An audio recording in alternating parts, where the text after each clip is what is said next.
Buenas noches, amigos. Soy Joaquín Ricardo y como cada viernes a las 10 de la noche, hoy en un escenario diferente, momentáneo, procedemos a realizar una nueva entrega de su programa, nuestro programa, Comentarios y Reflexiones.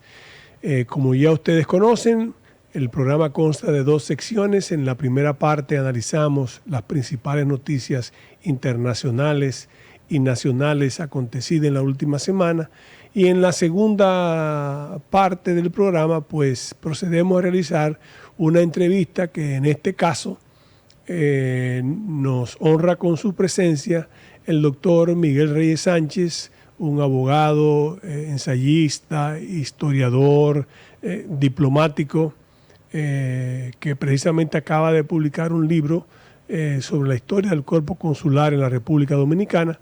Con él vamos a conversar acerca de eso y otros aspectos en una entrevista que esperamos que sea amena e instructiva por la versatilidad de nuestro personaje.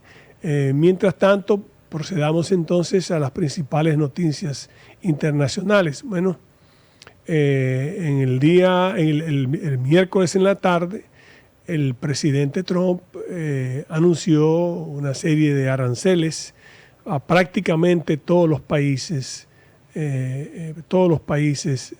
con quien los Estados Unidos tienen intercambio comercial.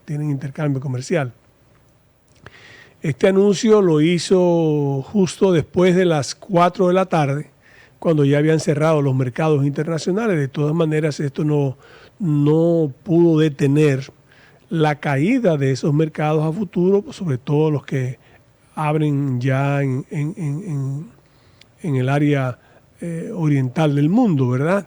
Pero impuso aranceles extraordinarios. Por ejemplo, a China le impuso un arancel de 34%, 26% a la India, 24%, 20% a la Unión Europea, y así impuso también un arancel mínimo de un 10%, y varía también dependiendo del intercambio comercial con otros países, varía, pero el mínimo fue de un 10%, prácticamente para todos los países, con excepción de esas tres grandes economías que yo le acabo de mencionar, que fueron la de mayor arancel. Y a la Unión Europea también le impuso un arancel de un 20%. O sea que este es un tema que afecta al mundo entero, que en cierto modo puede dar inicio a una guerra de aranceles, que cambia por completo el escenario del intercambio internacional, que añade un poquito más de incertidumbre ya a un mundo que producto de las guerras de fractura, como hubiese llamado o como llamó en su momento Samuel Huntington, a lo que acontece tanto en Gaza como en Ucrania, en este momento han sido opacadas esas situaciones que aún se mantienen por esta imposición de tasas y aranceles que cambia en cierto modo todo el sistema de intercambio comercial. Para muchos se vuelve al aislacionismo, para muchos el multilateralismo en cierto modo sale herido de esta situación, y habrá que negociar, me imagino yo, que de manera bilateral cada país afectado, en este caso los Estados Unidos, en busca de reducir de alguna manera el impacto de estos aranceles en su economía. Esa misma noticia pasa a ser también en el orden nacional la principal, por así decirlo. La República Dominicana, en cierto modo de las menos afectadas, pero con un 10% de nuestras exportaciones, como dijo el presidente Abinader, es un duro golpe para las mismas también. es algo que es innegable, ¿verdad? Para nuestro caso. A ver cómo eso repercute no solamente en la economía internacional, en el intercambio comercial, sino también en las economías nacionales. Nosotros que en este momento estamos pasando por un proceso de apreciación del dólar que viene desde octubre del año pasado, y eso trae como consecuencia entonces el que exista un cierto aumento en el índice de precios, el tema de la diferencia de la tasa de interés. Ahora, ¿qué va a pasar? ¿Cómo van a enfrentar los países? ¿Entrarán estas tasas y estas tasas impositivas y estos aranceles que se han impuesto? ¿Entrará el mundo en alguna recesión? ¿Habrá algunos países que realmente no puedan con el peso de estas tasas en su economía y entrarán también en una recesión? ¿Hasta dónde afectará eso también el alza de precios en los artículos, que también resulta ser inflacionario para todos los países que importan artículos, como es nuestro caso, que importamos, ¿verdad? Es un tema que ahora mismo es la principal noticia en el mundo y también en el país, sin dejar de lado otras situaciones que existen en la República Dominicana, como es el caso de la desaparición de ese niño en Jarabacoa, que todavía, cuando este programa se graba, que son los jueves,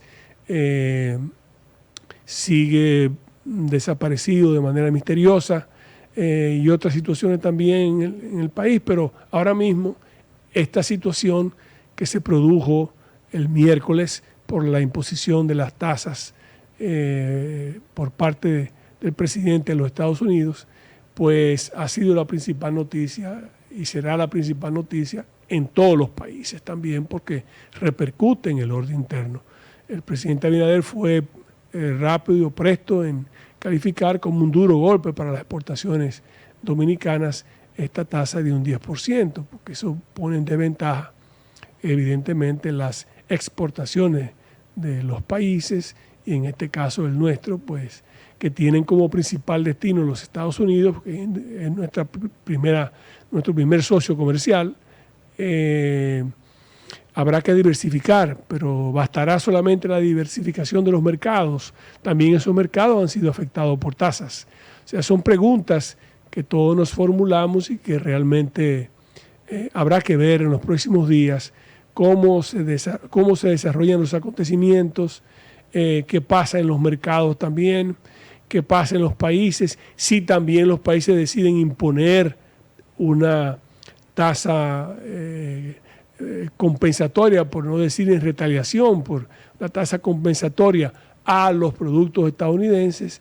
¿Qué causará esto en la economía mundial? ¿Cómo todo esto va a repercutir evidentemente en la economía dominicana y en los consumidores, en los dominicanos, en los bolsillos de los dominicanos, como también en los bolsillos de todos los demás países del mundo que se han visto afectados por esta imposición masiva de tasas? Unas entran en vigencia, por ejemplo, de los automóviles entraron en vigencia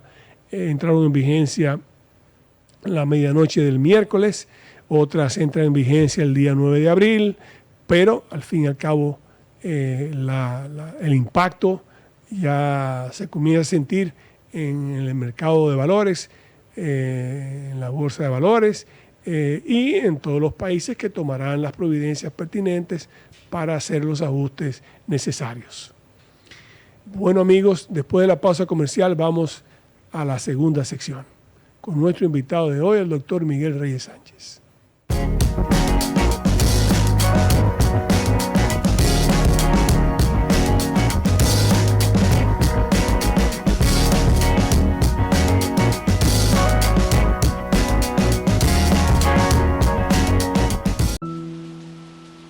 Cuando caían 2 gotas de agua, ahí sí es verdad que llovía más dentro que afuera.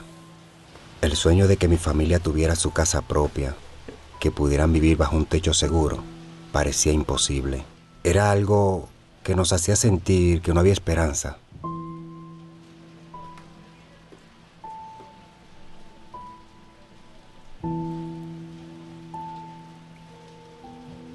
hasta que nos llamaron del Ministerio de Vivienda y Edificaciones con la mejor noticia de todas.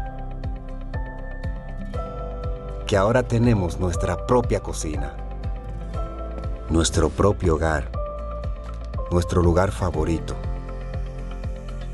Tener tu casa propia y digna sí se puede. Más de 9,000 viviendas construidas y entregadas. Tener tu casa propia y digna sí se puede.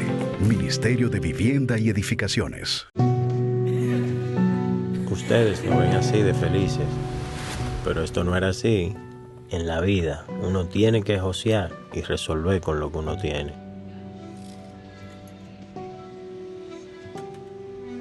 Un día nos sentamos y nos prometimos, vamos a tener nuestra casa propia, para que el chichi que viene en camino pueda crecer feliz y tranquilo. Pero en el fondo sentíamos que era imposible. Hasta que nos llamó el Ministerio de Vivienda y Edificaciones y comenzamos a saltar, pero de felicidad. Este es nuestro sueño. Vivimos en nuestra propia casa. Muchas familias dominicanas ya están viviendo un sueño que parecía imposible. Más de 9,000 viviendas construidas y entregadas. Tener tu casa propia y digna sí se puede. Ministerio de Vivienda y Edificaciones. Ahora en Voz, puede disfrutar de La Expresión de la Tarde con los destacados periodistas y comunicadores Adolfo Salomón, Ayer el presidente Luis Abinader, Carmen Curiel, Quizás la inteligencia. Roberto Gil y Ángel Acosta. Posición del presidente. De lunes a viernes de 3 a 5 de la tarde, La Expresión de la Tarde, por Voz, Canal 85, y en nuestras redes sociales, @tvn24.do, @VozMediaNet, en TikTok, @tvn24do, en nuestra página web, Voz Media Network, en YouTube, Voz Media Network, TVN24DO. El mundo, sus complejidades, cultura, datos curiosos. ¿Te suena raro todo esto? Te invitamos a que conozcas más en Documentales VMN. Vívelos por Voz Media Network. Voz es deporte. Los tres fueron fundamentales para el éxito de los Medias Rojas de Boston. No ganar el título es un fracaso total. Y eso debe ser una prioridad del movimiento deportivo. Porque realmente los juegos son del Comité Olímpico Dominicano. De los máximos goleadores en la historia de selecciones.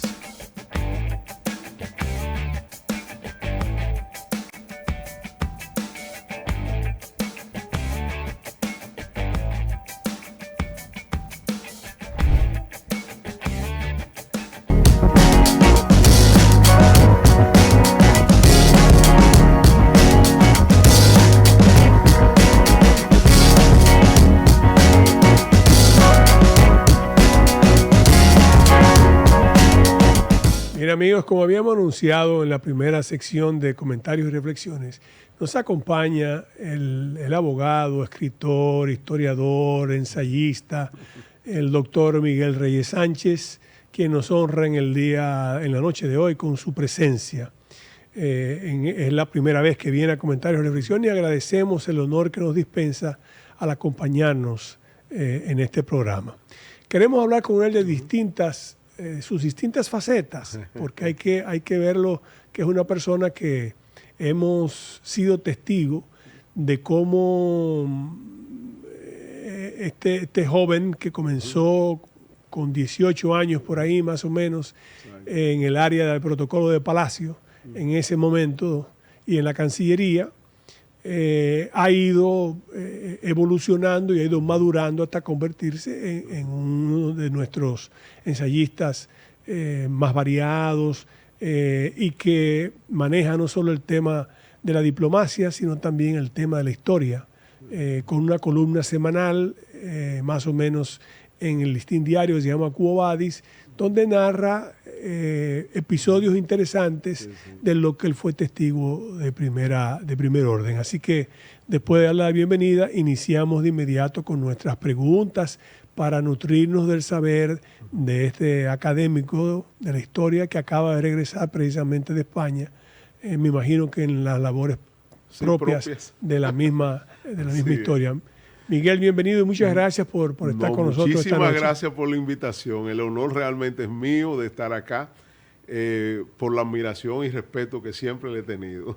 Gracias, Miguel, gracias. Yo quiero iniciar con él para que nos diga, en su columna Quo Vadis, como yo he dicho en otras oportunidades, la última se refiere a la Secretaría de Trabajo, Exacto. que fue la escogencia en un momento dado del secretario de Trabajo y el ofrecimiento que a él le hicieron en ese momento de ser el subsecretario de Trabajo, pero que por razones de edad no podía aceptarlo.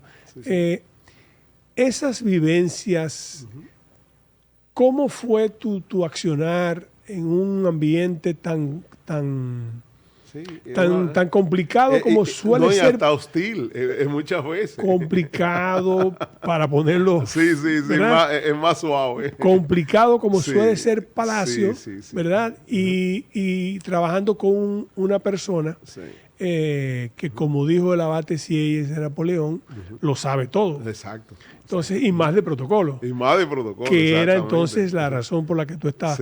¿Qué te arrojó esas vivencias? ¿Cómo tú pudiste sortear las cosas que se presentaron en el camino? Sí, realmente es una pregunta interesante, porque desde que yo llegué al Palacio Nacional, llegué de 17 años, que por cierto el primer año no me lo pagaron porque no podían incluirme en la nómina, era un asunto voluntario realmente. Pero las vivencias que se iban dando, yo tenía siempre una libretita en el bolsillo de atrás para ir tomando notas, no sé por qué lo hacía en ese momento, de la fecha, la hora y el acontecimiento que pasaba si me llamaba la atención. Entonces fui archivando todo eso y tengo desde el 86 hasta el 94 todas las agendas, porque yo después esa libretica iba y la anotaba en la agenda. Pasó hoy tal cosa, pasó hoy tal otra. Y he encontrado toda la cantidad de vivencias y experiencias y anécdotas en todas esas agendas e inmediatamente la incorporo, trato de averiguar algunos datos adicionales que quizás no se encuentran en la misma. Pero ¿cómo sobrevivir en un ambiente de ese tipo? Mi meta primero era ser amigo de todo el mundo. Yo no tenía enemigos ahí adentro. Claro. Tanto del secretario de la presidencia, de la secretaria administrativa, de los secretarios en cartera, pero entre ellos había roces. Entonces tenía que cuidarme. Tu propio jefe también de protocolo. Exactamente, entonces había que entrar y salir. El mismo jefe de protocolo en muchas ocasiones tenía roces. ¿Por qué te llaman a ti y no me llamaron a mí? Exactamente. Claro. Entonces todas esas situaciones se sorteaban. Y trataba de manejar, porque yo estaba ahí haciendo simplemente un trabajo, era lo que yo decía. Yo no tengo que venir a pelear porque yo no voy a posiciones de poder. Claro. El primer caso que me sucedió realmente de un ofrecimiento de ese tipo fue el que yo narré en esta semana. Incluso le mandé mi artículo al mismo doctor Rafael Alburquerque, que está vivo, viable y consciente, y lo leyó y me agregó datos de lo que pasó en toda esa ocasión. Él era mi profesor de Derecho Laboral en la carrera de Derecho, que ya me había graduado hacía casi 3 años. Y en ese momento me preguntaron que si yo lo conocía, y yo sí, yo lo conozco bien, y averiguando dónde estaba, fui al aula donde él estaba dando clases, y lo saqué del aula. Profesor, venga acá. Él suspendió la clase y se fue conmigo detrás, los 2 vehículos hacia el parqueo del Palacio. Y ahí se dio todo. Él se reunió con el presidente Balaguer una media hora, y al otro día él dio su respuesta afirmativa de que iba a ser secretario de Trabajo. En el camino a la secretaría, ponerlo en posesión, Bello Andino me dice: Miguel, el presidente me dio instrucciones de que tú seas el subsecretario de Trabajo. Yo me quedé callado, bueno, ¿y esto? Pero ya yo estaba en el Banco Central, hacía 2 años y pico, y era una fuente, era un sueldo mejor que toda la administración del Estado. Entonces yo lo pensé mucho, y estaba la situación entonces que no tenía los 25 años. Al no tener los 25 años fue la justificación válida para yo poderme salir porque de otra forma no te hubiese hubiese podido escapado. hacerlo. Sí, yo me imagino que tú estarás haciendo una colección de esas historias para se van a recopilarlas. poner todas, incluso del presidente Balaguer hay más de 60. Entonces ya eso es un libro, realmente. Claro. Libro. Vienen los próximos días. Claro, ese de la Secretaría de Trabajo, yo conozco algo de eso también. Sí. Por diversas razones, pero no viene el caso, no es a mí, Ya. eres tú.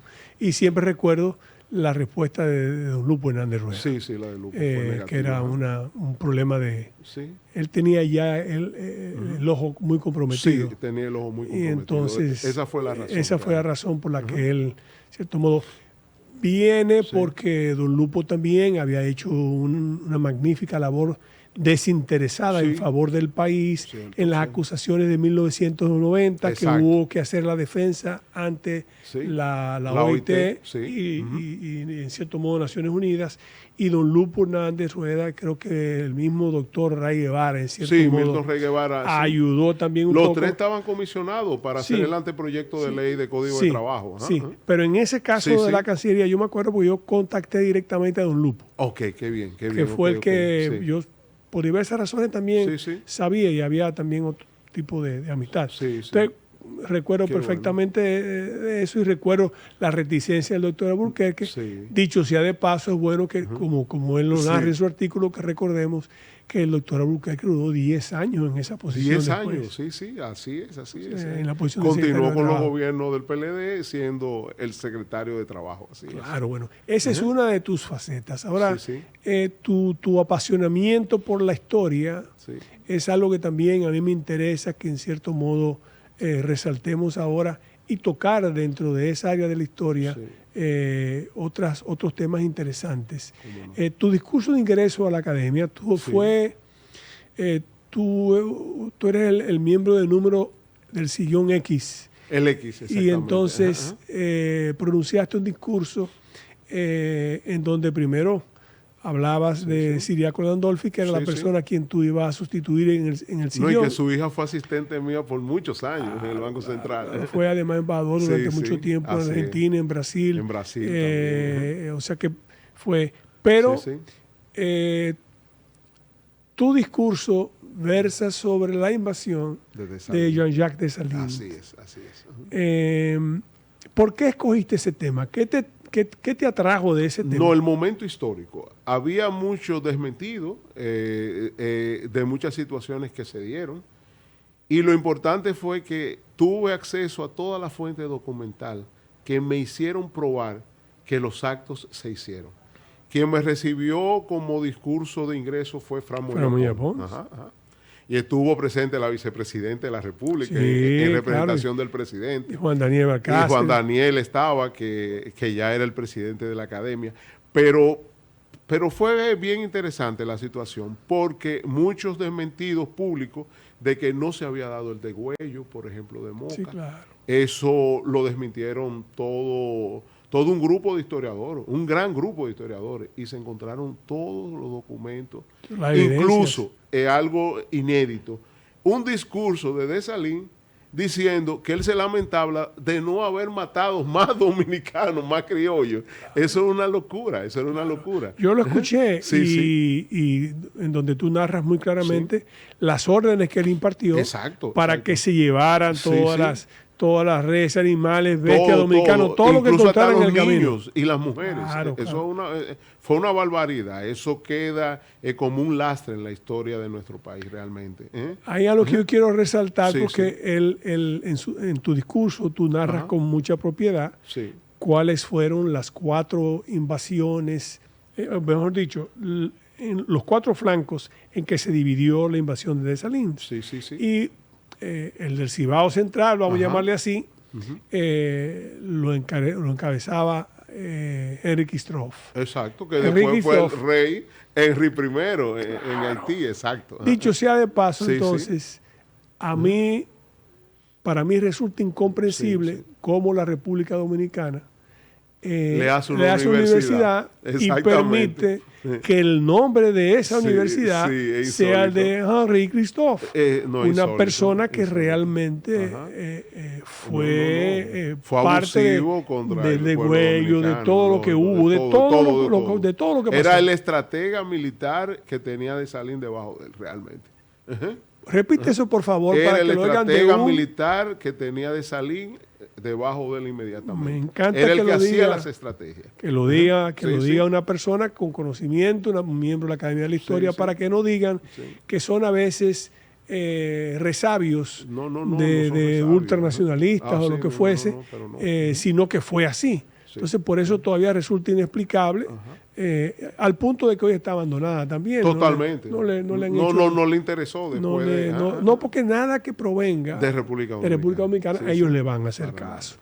Bueno, hablando de esa parte también de la historia, antes de ir a otros aspectos tuyos, yo quisiera, porque es un tema que conviene mencionarlo, recientemente el país ha recibido la declasificación de una serie de documentos ordenados por el presidente Trump, en los que se refleja lo acontecido, digamos, entre el 57, 58 y el 61, y las opiniones, los memos que salían de la embajada ya en el 59 por un encargado de misión, porque ya no había embajador, McFarland había abandonado el país, y también los encontronazos entre McFarland y Trujillo. Pero bueno, lo que yo quiero preguntarte es porque desafortunadamente se declasificaron documentos, o desafortunadamente no, afortunadamente se declasificaron los documentos.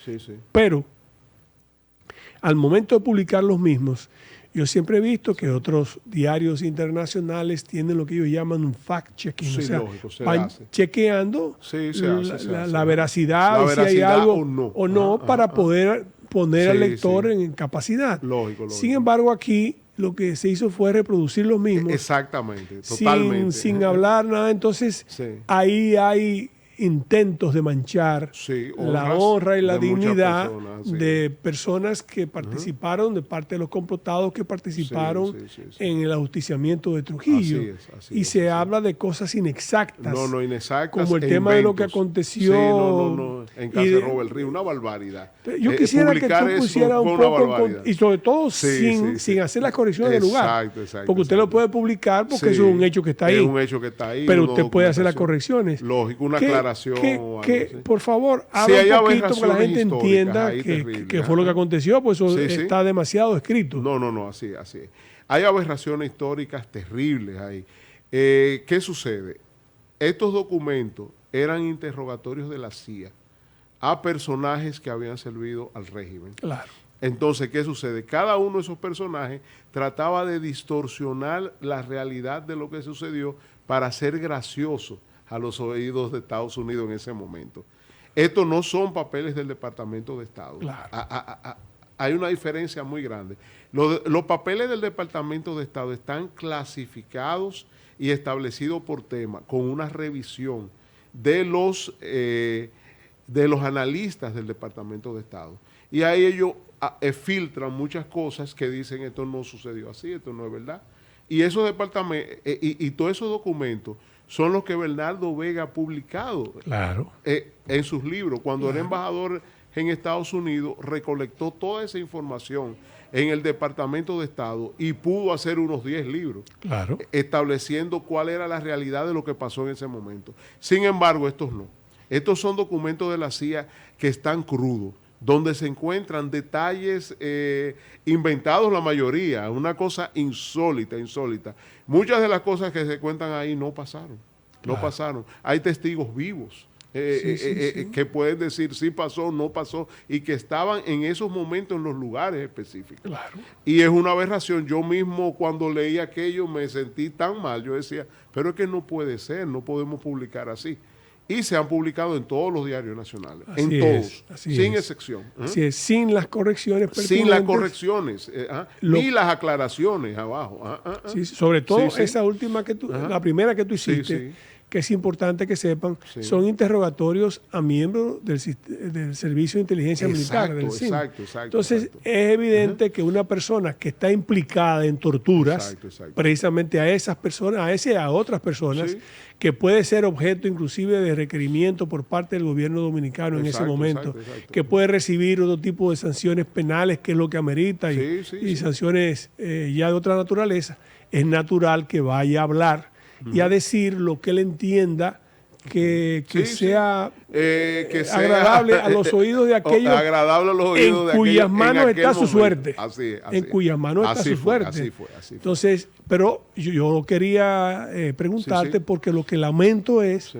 que se hayan publicado sin las correcciones pertinentes, Lógico. con tantos No, y que historiadores. crea, crea ahora en confusión. estos tiempos de redes, crea toda una hecatombe de información incorrecta. Donde hay, Sí. ahí voy, por eso, Ajá, por eso te ajá. pregunto, porque Sí, sí. hay un 35-40% Sí. que solo ve redes, Exactamente. que más no lee nada. periódicos, nada, no nada, escucha, nada, no le nada. interesa, Así es. y que da por bueno y válido, y como Cualquier santa información, palabra, ajá, cualquier sí, información sí, que así es. circule en las redes. Así es. Y eso circuló ampliamente, No. con comentarios entonces de personas que decían, bueno, Sí. Haciendo alusión a Sí, aquella sí. frase atribuida a Lilis, donde se decía, si se mueve Ven los altares, se caen los santos. Sí. Y entonces hay familias Sí, hay familias de ahí, esos, por Dios. de Ajá, esos, ajá. de esos héroes Sí, nacionales, sí, así es, de así esos mártires que Sí, posteriormente fueron fusilados en Hacienda María, Así es, y de así los es. que Sí, murieron producto de la tortura en la 40, y los Sí, que sí. fueron sucumbieron en enfrentamientos Así es. a raíz del ajusticiamiento de Trujillo, y esas familias No está- merecen no, un desagravio, un respeto, un por respeto Dios. y un desagravio, Ajá, y un yo desagravio, diría, sí, por sí. aquellos que de alguna u otra manera tenemos algún tipo de conocimiento para hacerlo, ¿verdad? Lógico, Porque lógico. se han sentido No, realmente heridos dolidos y heridos. totalmente, caray. Qué barbaridad. Y la pena es que nuestros periódicos, Sí. me perdonan mis amigos, Sí, lo sí. publicaran sin ningún tipo de... No, eso había que darle un de tratamiento. filtro o de algo antes que- de publicación. Aunque me alegaron cuando yo dije eso en un medio, me dijeron Que eso es censura. que eso era censura de mi parte y que yo tenía el derecho legítimo de poner todo lo que ellos entendían. Yo, bueno, más si estaba documentado. Yo, pero no, es que eso es mentira. Bueno, pero estaba y se desclasificó y aquí está. Yo, bueno, No, o sea, no estoy de acuerdo con esas cosas. exacto, pero- uno tiene a veces que someterse a esas Sí, sí, situaciones. así. Miguel,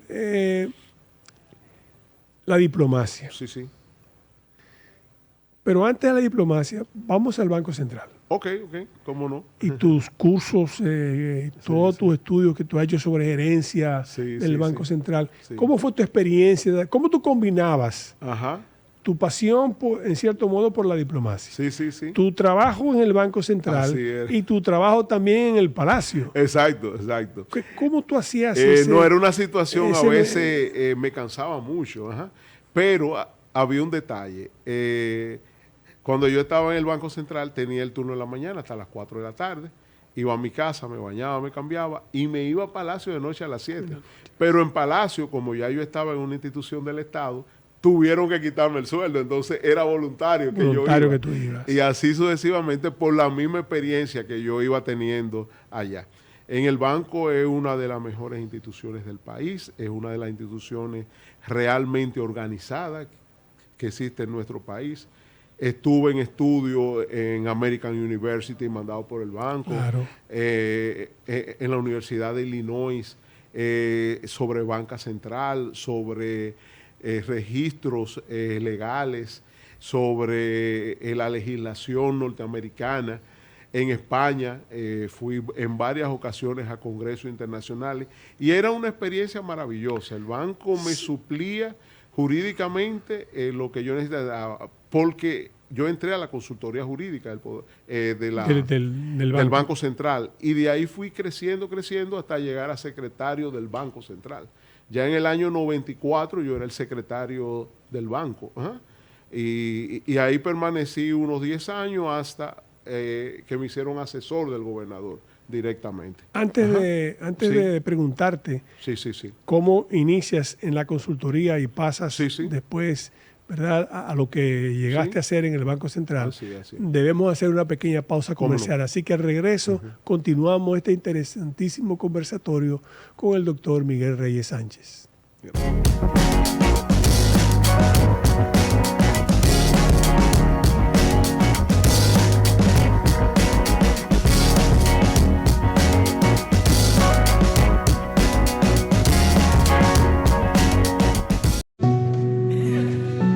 Ustedes lo ven así de felices, pero esto no era así.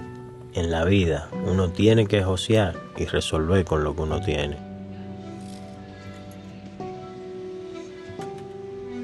Un día nos sentamos y nos prometimos, vamos a tener nuestra casa propia, para que el chichi que viene en camino pueda crecer feliz y tranquilo. Pero en el fondo sentíamos que era imposible.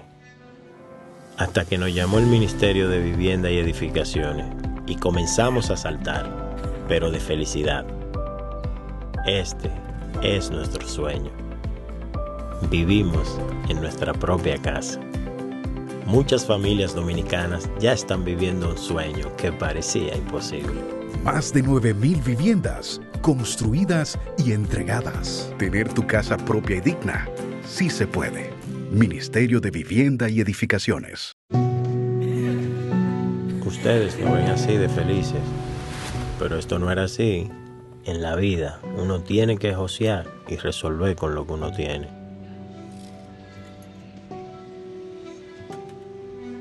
Un día nos sentamos y nos prometimos, vamos a tener nuestra casa propia, para que el chichi que viene en camino pueda crecer feliz y tranquilo. Pero en el fondo sentíamos que era imposible.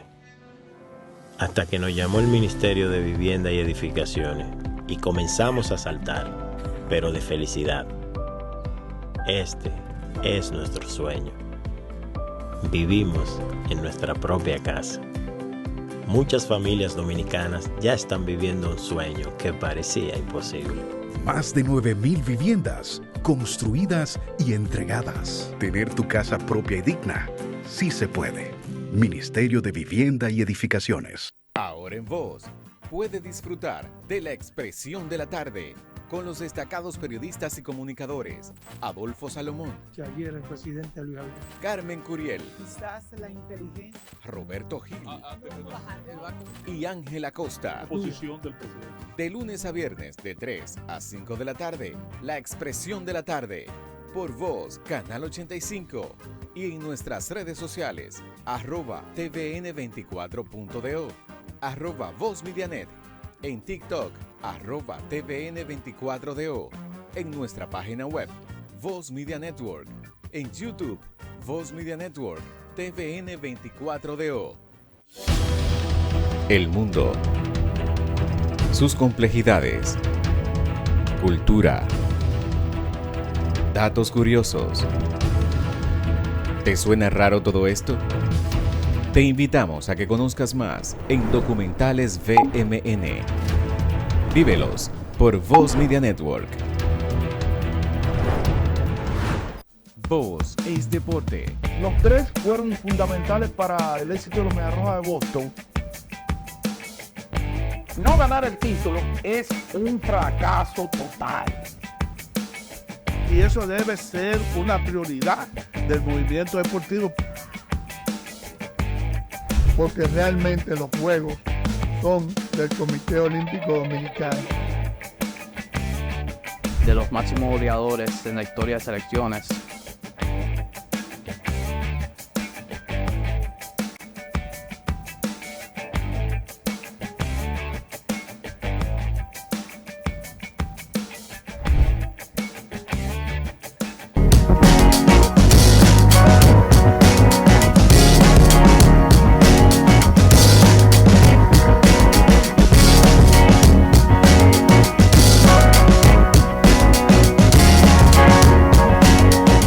Seguimos este interesante conversatorio con el doctor Miguel Reyes Sánchez.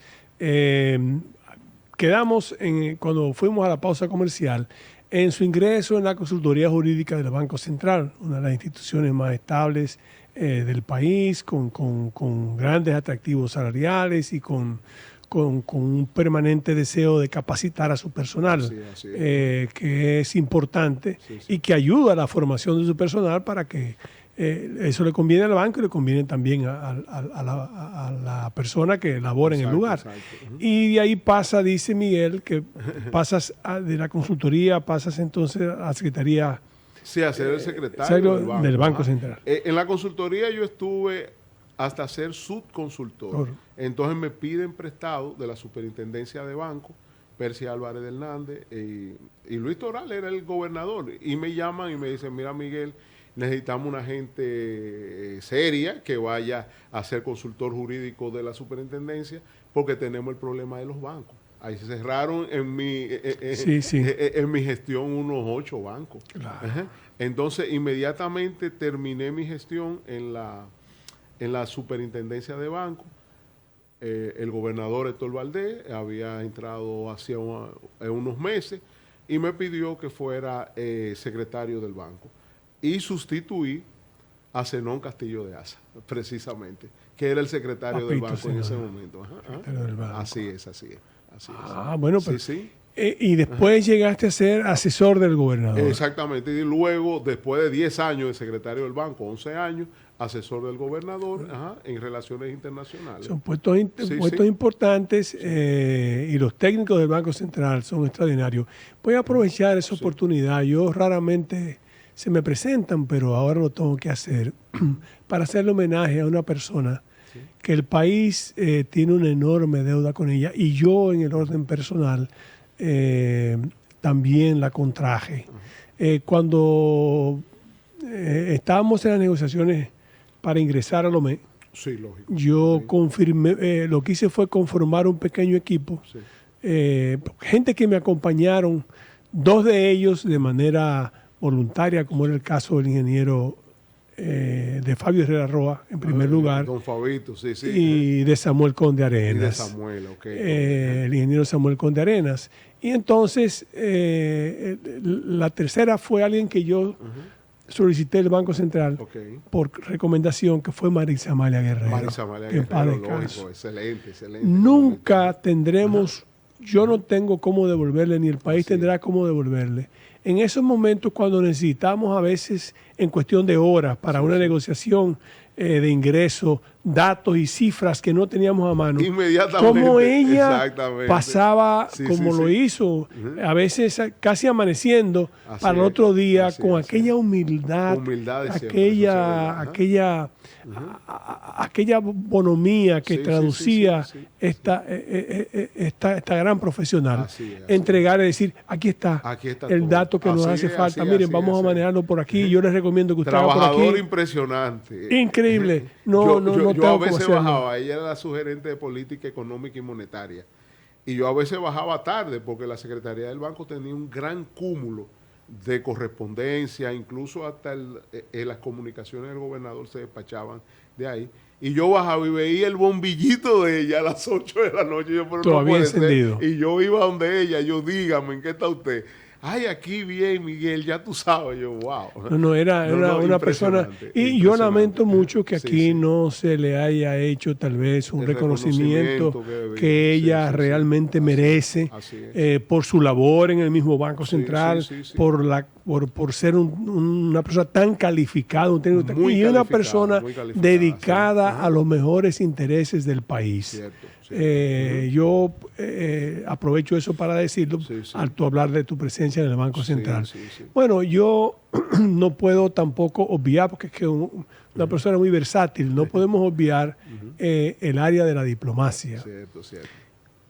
¿Cómo llegas a ella? Bueno, por la misma posición de protocolo. En protocolo del Palacio Nacional, los que estábamos en protocolo debíamos tener un rango diplomático. Primero fui tercer secretario, después fui primer secretario, después fui consejero y en la época cuando Fran Guerrero Prax sale de gobernador del Banco Central a ministro de Relaciones Exteriores, una de sus solicitudes fue que yo le acompañara Mi condición era, sí, yo le acompaño, pero con un traslado de mi sueldo y yo gestiono allá lo que usted quiera. Claro. Y así se hizo, así se hizo. Entonces con Frank Guerrero Prats desarrollé una labor amplia en Cancillería, pero yo venía con mis rangos por la situación de que yo iba a Palacio. Claro. Se me designaba con un peso de sueldo, siempre respetando, Claro. no alterar económicamente lo que estaba establecido El Estado, en la ley. claro, claro. El Estado era muy claro. Aunque me decían, no, que el Banco Autónomo y esto es... No, son dos instituciones públicas. A mí me ponen mi peso de sueldo y siempre lo exigía. Yo devolví varios decretos diciendo no. Tienen que ponerme un peso de sueldo para tener los derechos adquiridos. Entonces, nada, en Cancillería estuve como una especie de asistente de Frank Guerrero Prats, pero estaba en la escuela diplomática, que era mi asiento, que ahí estaba Miguel Antonio Rodríguez, Claro, que Gabriel. había sido mi jefe en el Palacio Nacional. Claro. Entonces ahí hice una labor bastante amplia, lo acompañé en varios viajes al exterior, y se fue desarrollando toda esa temática. Él pidió que el presidente Hipólito Mejía me designara embajador técnico y a partir de ese momento hasta el día de hoy sigo siendo embajador. Sigue siendo embajador técnico en Cancillería. Con un peso de sueldo. Un peso de sueldo. Qué bueno, sí, qué bueno. Sí. No, es importante. Y he servido a todos los demás cancilleres, todos los cancilleres que me han pedido que le ayude, incluso el actual me pidió que hiciera una reunión para explicar lo del asunto marítimo con Países Bajos, con muchísimo gusto. Y hay más de 10 libros sobre diplomacia que yo le he hecho en ese periodo. Es uno de tratados internacionales, un manual de derecho diplomático, uno sobre la reforma del Consejo de Seguridad de las Naciones Unidas, otro sobre el régimen jurídico de los agentes diplomáticos y consulares, que esa era la materia que yo daba en la escuela diplomática, a todo el personal que saliera del país. Sí. Importante. Sigue siempre... Sigue en el ejercicio didáctico y eso. Y se siguen capacitando las personas que van... Se siguen capacitando, ahora con una capacitación más express. Antes durábamos prácticamente un mes dándole clases, tenían que ir todos los días. Claro. Ahora un poco más express por el asunto de que se necesitan en los lugares. En los lugares donde van, al destino que ha sido asignado. Al destino que está asignado. Bueno, tocando el área diplomática, no puedo escapar tu último libro, que tú acabas de poner en circulación, que es una historia del cuerpo consular. Es una historia del cuerpo consular. El cuerpo consular me... Habla un poco, porque la gente a veces... confunde. Y no le da la importancia que en algunas ocasiones ha tenido el cuerpo consular. Impresionante. Miren, este libro era por el 70 aniversario del cuerpo consular. Se presentaron algunos problemitas internos de flujo de informaciones que no me llegaban todas a tiempo.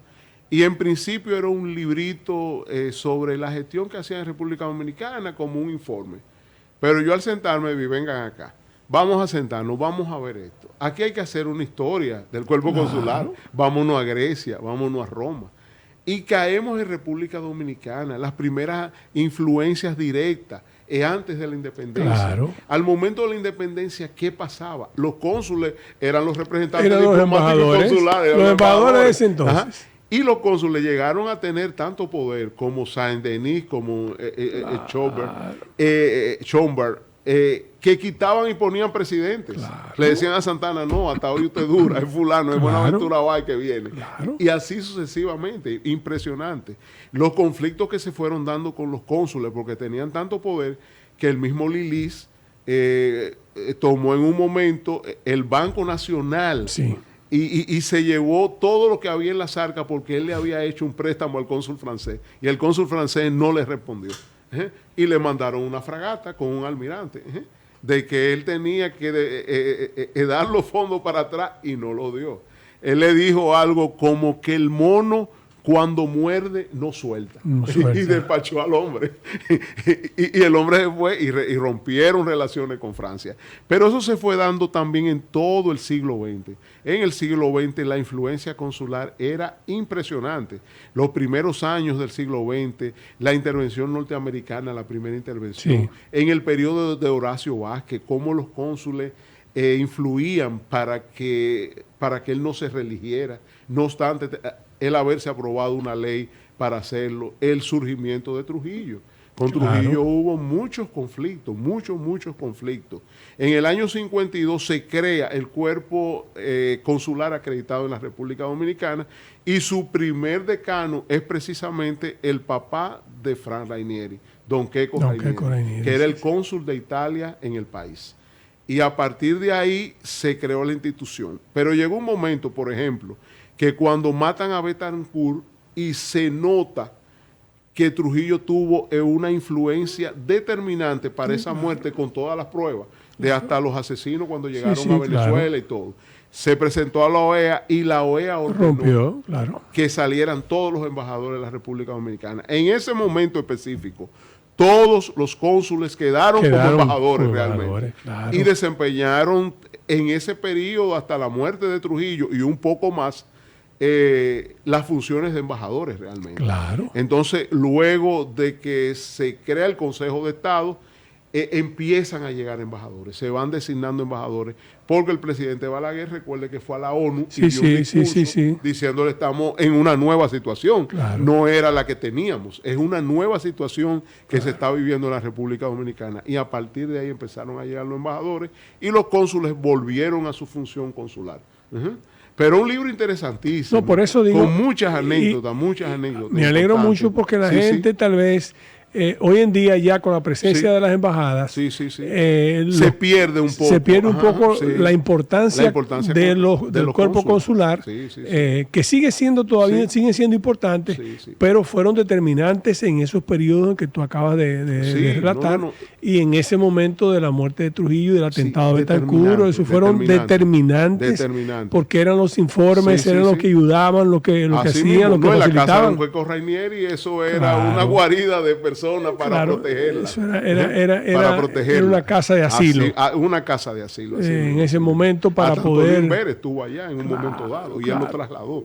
Todo eso se cuenta en el libro, todos esos detalles. También lo narra en el libro. Está en el libro, porque son momentos en que un cónsul se manejaba para resolver una situación de vida de una de las personas que participó en el atentado contra Trujillo.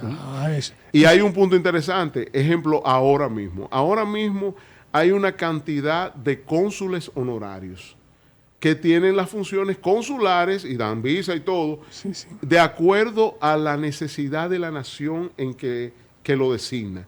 ¿Quiénes son esos cónsules honorarios? Son las personas de mayor prestigio en la República Dominicana. Son empresarios. Puedo mencionar a Clara Rick, puedo mencionar a Fernando González Nicolás, puedo mencionar a doña Sonia, a doña Sonia Villanueva, a Raiza Rodríguez, a Ricardo Kenny. Toda la familia Kenny son los representantes de todas las islas del Caribe, como 7 islas entre todos. Y así es Norman de Castro, el abogado, que es el cónsul honorario de Sudáfrica. Fernando González debe ser de los más, debe ser el decano probablemente. Hasta hace poco, un día, 2 días apenas. Excelente. Una persona magnífica. O sea que por él se pudo terminar de sacar el libro. Importante resaltar esa parte que tú dices también, porque la gente, como siempre, por ejemplo, si nosotros necesitamos un cónsul honorario en algún país, buscamos precisamente a una figura de preeminencia, sea empresarial, sea profesional, pero alguien que realmente represente y que pueda también tener acceso en un momento dado a cualquier estamento de poder. Instancia de poder, claro, que pueda requerir eso. Que sea una gente representativa. O sea que eso es, qué bueno que se haya hecho esa historia. No sabía que era tan amplia. Sí, es amplia. Son 278 páginas. Están disponibles. Todavía solamente tuvimos unos 20 ejemplares para la puesta en circulación. Para ponerla en circulación. Pero el libro estará en una semana, no más, o 2 semanas. Y el cuerpo consular se encargará de la distribución. Exactamente. Bueno, pero importante también para aquellos que quieran, porque a veces hay gente que está muy interesados y queremos adquirir porque es parte de nuestra historia. Y por ejemplo, ahí está la Convención de Viena, in extensa. Qué importante que la gente ¿Qué hay sepa? en ese libro adicional y anexo? Algo que no se había publicado nunca, que son los primeros tratados de reconocimiento de la República Dominicana, in extenso, completo, completo. Cabezando por Inglaterra. Sí, no, por Inglaterra, exactamente. Que fue la fue el primera. primero. Después Dinamarca, después Francia, así es. Claro, o sea que eso es importante. Impresionante. Sí, Eso era son un documento histórico datos que no lo históricos teníamos, que no se tenían. No, ¿Y para cómo nada. lo lograste? Bueno, hay algunos que tuve que pedirlo a los países. A los países. Ejemplo, el inglés tuve que pedirlo a Inglaterra. Me ayudaron ¿Y lo mucho. facilitaron? Sí, vía la embajada. Me ayudaron muchísimo. Y se consiguió. Ahí estaba el señor Comprés, que era el ministro consejero, y se manejó. Pero algo interesante, nuestro embajador en Francia también nos ayudó a facilitar el acuerdo con Francia. Y todos esos documentos se tuvieron que traducir. Y luego de eso, transcribir para poderlo diagramar. Fue un libro bastante costoso, y gracias al Banco de Reserva de la República Dominicana que nos apoyó. Que pudo apoyar. Que pudo apoyar al cuerpo consular. Pero un libro precioso. Sí, pero es un libro con muchos datos importantes sí. Y creo que debe conocerse. Por cierto, ¿qué podemos hacer para fomentar el conocimiento de la historia, Miguel? Sí, hay que hacer mucho. En este momento se está trabajando en los libros de texto de secundaria, que eran unos libros de texto, los anteriores, que había una preeminencia de la presencia de los haitianos en el libro. Una cosa insólita. Ejemplo, en vez de encontrar la bandera dominicana, encontrábamos desplegada la bandera haitiana. Entonces, eran cosas inexplicables. Se cambió el currículum y un grupo de historiadores, en los que yo participé también, se escribió la historia desde el primer bachillerato hasta el sexto de bachillerato. En este momento, el Ministerio de Educación está haciendo la publicación para a partir del próximo año, que es agosto, empezar a utilizarlo. Pero yo creo que se puede hacer muchas cosas más. Tenemos que tener una difusión permanente. Hay un flujo de información que debería existir, constante. yo digo, entre efemérides patrias. Exacto. Y la misma academia historia, lógico, para ver si podemos, porque aquí pasan fechas importantes y pasan desapercibidas. No se le otorga así es. Bueno, un simple sí, va a alguien de la Comisión de Efemérides Patrias, no estoy criticando, algo, pero eso no es el tema. Eso no es el tema. Es buscar la manera. Tener una presencia, y que esa presencia, todos los canales, toda la radio pueda realmente dar los permisos para que exista una información constante. ¿Quién es Juan Pablo Duarte? Aquí la gente no sabe mucho quién es Juan Pablo Duarte. ¿Quién es Ramón Matías Mella? ¿Quién es Francisco Rosario Sánchez? ¿Quién fue María Trinidad Sánchez? ¿Quién fue Gregorio Luperón? Son datos que el dominicano común muchas veces no maneja. Así es. Y si uno se lo pone en televisión constantemente o en la radio, lo oyen. Oye, ¿quién era? Hay que ir buscando la manera de poder difundir eso. Hay que buscar la manera de masivamente darle esa información histórica a la gente. Es una meta que tenemos. Vamos a ver cómo lo logramos. Qué bueno eso. Me alegra mucho saberlo porque son inquietudes que uno, ¿verdad? Uno pensando ya los que estamos en un proceso en que ya es otra generación la que toma. No puedo dejar irte sin preguntarte sobre algo que es realmente una situación que es un problema para el país, que es el tema de la inmigración ilegal haitiana, que es una realidad, que tenemos en el país, que no podemos negar, pero a la que hay que buscarle una solución. Hay que buscarle una solución urgente. Yo soy de los que creo, para ver tu opinión, permíteme yo ponerme primero, debería ser al revés, pero sería la posición más cómoda, pero no. Si no hay un gran acuerdo entre todos los sectores fácticos del país, entre el sector empresarial, el sector eclesiástico, el sector productivo, el gobierno dominicano, el liderazgo político, si no nos sentamos en una mesa para discutir realmente el problema, vamos a tener serios inconvenientes en el futuro por razones simplemente biológicas y de reproductivas que ya la tenemos. Que ya de hecho la tenemos actualmente. ¿Qué tú crees, que tú que también participas en otras instancias que yo no participo, qué tú crees que podemos... Bueno, el presidente actual ha llamado a un pacto nación en el que se pueda ver las diferentes aristas del problema y tratar de buscar una solución. Realmente, como él especifica, el presidente, no hay una solución dominicana a la situación haitiana. Sí, eso lo sabemos. Eso es imposible porque nosotros no podemos seguir recibiendo esa cantidad de gente. Hay todo un programa de repatriación, pero eso no soluciona el problema. Porque está lo de la puerta giratoria, como dicen. Llegan y vuelven, se van y vuelven, se van y vuelven. Es una frontera muy porosa. Muy porosa, es una frontera inmensa, inmensa. A pesar de los esfuerzos que ha hecho el gobierno, es una frontera súper porosa. Queda la porosidad por todos los lados, porque no es posible uno controlarla, realmente 100%. Entonces, ¿qué sucede? Tenemos un problema con salud pública. Con salud pública, el 64% de los recursos de salud pública se van en partos de haitianas. Eso es una barbaridad. Eso es una barbaridad. Se descuida la parte dominicana por atender la haitiana. Entonces, también es un asunto de humanidad. Como una señora que llega a dar a luz, se le va a decir que no en un hospital. Eso no puede ser tampoco. Es una situación bien complicada, bien complicada. ¿Qué soluciones yo veo en un futuro cercano? Hay que hacer un censo obligatoriamente y ese censo carnetizar a todos los que estén aquí por la razón que sea. Eso no le da derecho a tener ciudadanía, a tener nacionalidad, pero por lo menos sabemos quiénes son. Aquí cuando le preguntan a haitianos su nombre, yo no entiendo, y no le dicen ningún nombre, le dicen gilet, cuchillo, palo, cualquier cosa. Y tenemos un problema de identificación. Yo soy de los que creen, están aquí, el problema está aquí adentro, vamos a carnetizarlo y vamos a sacarle hasta las huellas, si es necesario. Es una inversión grande que quizá con organismos internacionales, para cuando los repatriemos, sepamos si ese volvió de nuevo o cómo entró, que nos diga la forma en que entró. Ir haciendo un programa en la frontera, un programa donde podamos trasladar en el área de ellos, de aquel lado, y ya varias empresas lo están haciendo. Tratar de darle las mejores condiciones posibles. Ponerle hospitales allá, ya se ha hecho. Ponerle zonas francas que puedan trabajar. Pero de su lado. El mercado nacional dominicano, yo creo que no lo debemos tener de este lado, lo debiéramos tener allá. Para que se devuelvan de allá mismo.